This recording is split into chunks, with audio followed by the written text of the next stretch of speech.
Hey everybody, this is a real quick video in case you have a JBL Flip for a speaker and the battery is not holding a charge or it won't charge anymore or anything like that, or the speaker is not working. What probably needs to happen is you need to replace the battery. It's a lot cheaper than getting a new speaker. It's only about 14 bucks. I'll put a link in the description to where you can get the battery plus these little tools that you need to do it. But all you need to do with your speaker is just in 6 easy steps. We're just going to pry that cover off.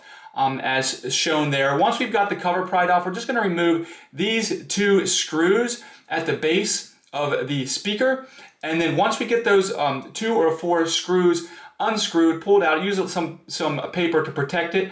And then once we do that, then we're just going to pry that housing off. Just like that, super easy to do. Once we get the housing pried off, then we're just going to screw this and unscrew this end cap. And once we've got the end cap unscrewed, we're going to just remove this little white plate by removing those 2 screws and just pulling the white plate out. And once you've done that, then all you need to do is just unplug the battery, pull the old battery out, put the new battery in, and then put everything back together.